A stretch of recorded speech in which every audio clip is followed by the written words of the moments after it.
अनन्या और अधिराज हॉस्पिटल से घर जाने लगते हैं। अधिराज अनन्या के गोद में लेटा होता है। उसे देख के अनन्या को बहुत बुरा लगता है। वह मन में सोचती है, मुझे इसके बारे में कुछ भी नहीं पता है। इसे पहले बुरा और इनरोगेंट आदमी समझती थी, जिसे अपने फायदे के अलावा किसी की फीलिंग की कोई परवाह नहीं। अनन्या अपने और अधिराज के पहली मुलाकात को याद करने लगती है। अनन्या अपने दोस्त के साथ कॉलेज जा रही थी। तभी एक आदमी दौड़ते हुए नजर आता है। उसके पीछे कई लोग ब्लैक सूट पहने हुए उसे पकड़ लेते हैं। तभी एक ब्लैक कलर की बड़ी सी कार आके उसके सामने रुक जाती है। उसमें से ब्लैक सूट पहने अधिराज रघुवंशी बाहर निकलता है। रघुवंश ग्रुप ऑफ इंडस्ट्रीज के सीईओ, इंडिया का नंबर 1 बिजनेसमैन, समाज में सबसे फेमस बैचलर। हर लड़की इसकी दीवानी। हाइट 6 फीट, रंग गोरा, काली गहरी आंखें, चेहरे पर हमेशा कोल्ड एक्सप्रेशन रहते थे। आप कह सकते हैं कोल्ड हार्टेड इनआरोगेंट इंसान था। ये बहुत चालक है और अपने पोजीशन को संभालना वह अच्छे से जानता है। इसी वजह से लोग इससे बहुत डरते थे। लोगों के पास जितना ज्यादा पैसा और पावर होता है, उतना ही दुश्मन भी होते हैं। अधिराज सिर्फ जितना जानता था कि उसे किसी के फीलिंग की कोई कदर नहीं। वह इतना क्रूर और खतरनाक था कि उसके सामने बोलने की किसी की हिम्मत नहीं थी। वही उसका business, news industry, Bollywood model industries जुड़ा हुआ था।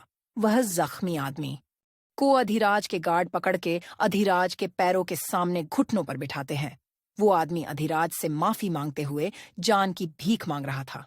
अधिराज अपने पैरों से लात मारते हुए उससे कहता है, मुझे धोखे से नफरत है। ऐसा कहते हुए वह अपने गार्ड को इशारा करता है। गार्ड उसे पकड़ के गाड़ी में ले जाने लगते हैं। ये सब अनन्या देख रही थी। उसे अधिराज पर बहुत गुस्सा आता है।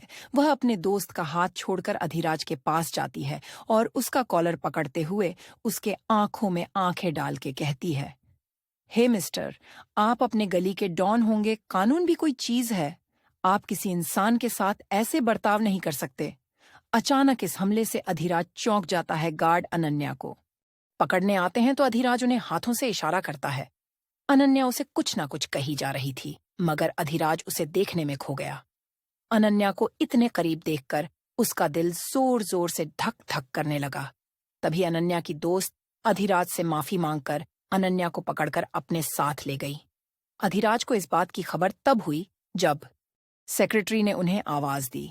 वह भूल गया था कि वो किसी काम के लिए आया था। गाड़ी में बैठकर वह अपने सेक्रेटरी से कहता है, मुझे इस लड़की के सारी इंफॉर्मेशन 2 दिन में चाहिए। मीनम, हम रघुवंशी मेंशन पहुंच गए। ड्राइवर की बात से अनन्या अपने ख्यालों से बाहर आई। अधिराज अभी भी डॉक्टर के इंजेक्शन की वजह से गहरी नींद में सोया हुआ था। अनन्या गार्ड की मदद से अधिराज को उसके बेड पर सुलाती है। गार्ड जाने के बाद उसके कपड़े उतारने लगती है, क्योंकि एलर्जी की वजह से उसके शरीर पर रेनशेस हुए थे। उसे शर्म आ रही थी। वह धीरे धीरे कपड़े उतरती है और उसके बॉडी पर लोशन लगाती है।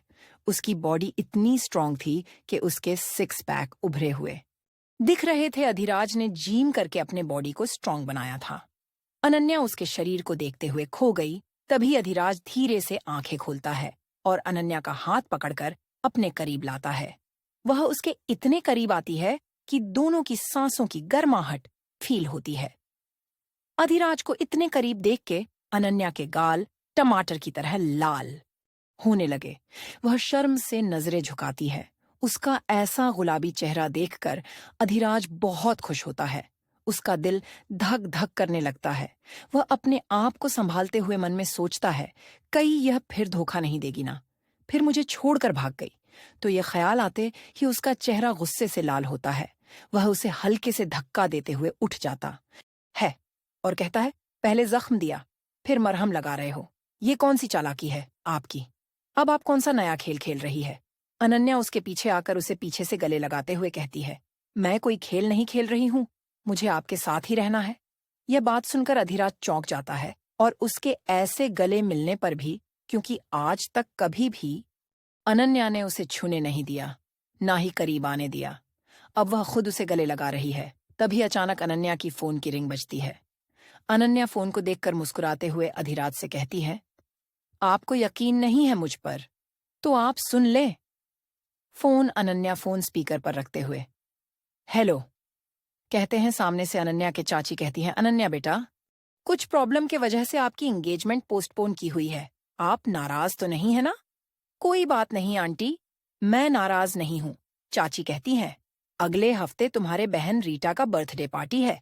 तुम्हें उसके लिए अच्छा सा गिफ्ट लाना होगा। अनन्या ओके कहती है। फोन रखने के बाद अनन्या अधिराज के करीब आकर कहती है, मैं उससे कभी एंगेजमेंट नहीं करूँ नंगी। मैं तुम्हें पार्टी में एक सरप्राइज दूंगी। तुम मेरे सरप्राइज का वेट करना अधिराज। तो उसके एंगेजमेंट ना होने के बाद से खुश होता है।